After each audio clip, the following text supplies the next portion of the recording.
Intel unveils a 48-core research chip. Facebook plans major changes, and Bing increases the pressure on Google.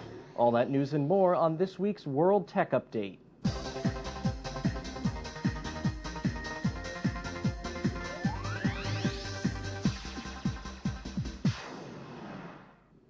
Thanks for joining us here on World Tech Update. I'm Nick Barber. We'll start our news this week with Microsoft, that released a richer version of its own online mapping service Wednesday. The new Bing Maps service uses Silverlight to provide another way to zoom in and zoom out of cityscapes that appear as 3D-like images. The beta service also includes Microsoft's answer to Google Street View, which it calls StreetSide. Bing Maps is also getting an application gallery for layering data on top of maps. One of the first is a Twitter application that uses the geolocation data recently added to Twitter so that tweets can be displayed over a map in the locations they were sent from. That might help people get real-time updates on a local news event, for instance. There are a number of other application overlays, including traffic cameras, and one that shows roadside attractions. Since Bing's launch in June, it has increased its share of the search market from 8 to 9.9%. Google still retains a commanding lead at a whopping 65% market share. This week, Intel unveiled a 48-core research chip, or what they call a single-chip cloud computer, that it says is 10 to 20 times more powerful than the current top-end offering in its multi-core core line of processors. We've created an experimental design, actually quite a complex design by experimental measures. It's 1.3 billion transistors, so this is not a trivial experiment in any way, but we hope to make SCCs available not just around Intel, but around the research community, basically provide a platform for doing experimental work in cloud computing software. Intel noted that the experimental chip uses the same amount of energy as 2 household light bulbs. The company hopes that the chip will make cloud data centers smaller, faster, and more efficient. The experimental 48-core chip comes about 2 years after Intel showed off an experimental 80-core chip with teraflop performance capabilities. Intel said the 80-core chip is about 3 to 5 years away from being fully functional and commercial ready. Inventor of the World Wide Web Tim Berners-Lee was in Europe this week for the 8th annual Science and Technology Options Assessment Lecture, at which he was keynoting. In his talk, he advocated for internet privacy. I want to be able to go anywhere, but also, as I choose where to go, it's really important that I do that with no fear that somebody is looking over my shoulder, no fear that some big brother is looking at my packets, looking at where I'm clicking. The way, as a user, I use the internet can be very intimate.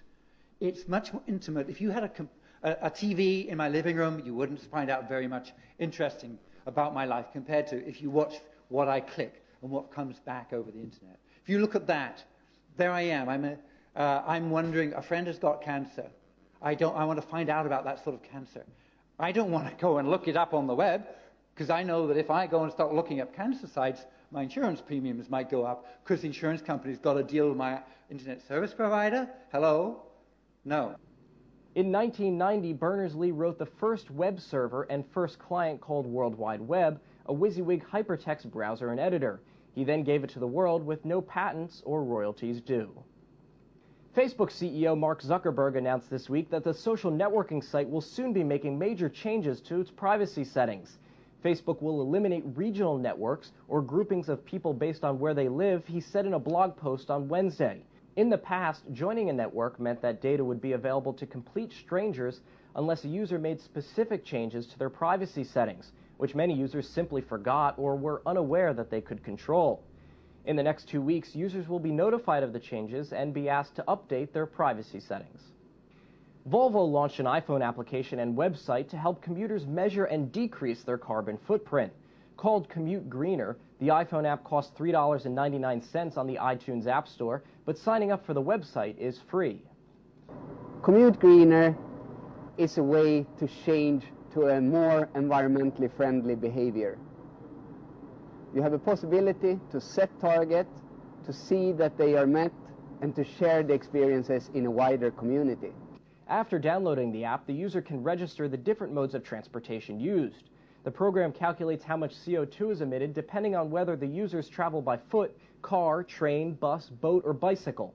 Holmquist said that according to tests conducted by the team, commuters can cut CO2 emissions by more than 30% by using the application. Staying with iPhones, we told you about the iPhone launch in China a couple weeks ago, but since then, online sales at one site have been unimpressive. China Unicom has sold just 5 iPhones through Taobao.com, China's biggest e-commerce website, in the 2 weeks since it opened the virtual store. That could be the latest sign that the handset is suffering in China from its high price and lack of Wi-Fi. China Unicom has reportedly said it sold just 5,000 iPhones in the few days after its launch. That contrasts with the more than 60,000 online orders South Korean carrier KT received before launching the iPhone in its country last week. Well, that's our show for this week. Thanks for joining us here on World Tech Update. Next week, we'll have reports for you from the Eco Products Fair in Tokyo. To find out what's coming up on every week's show, follow us on Facebook and Twitter. I'm Nick Barber, and for all of us here at IDG, thanks for watching, and we hope to see you next week.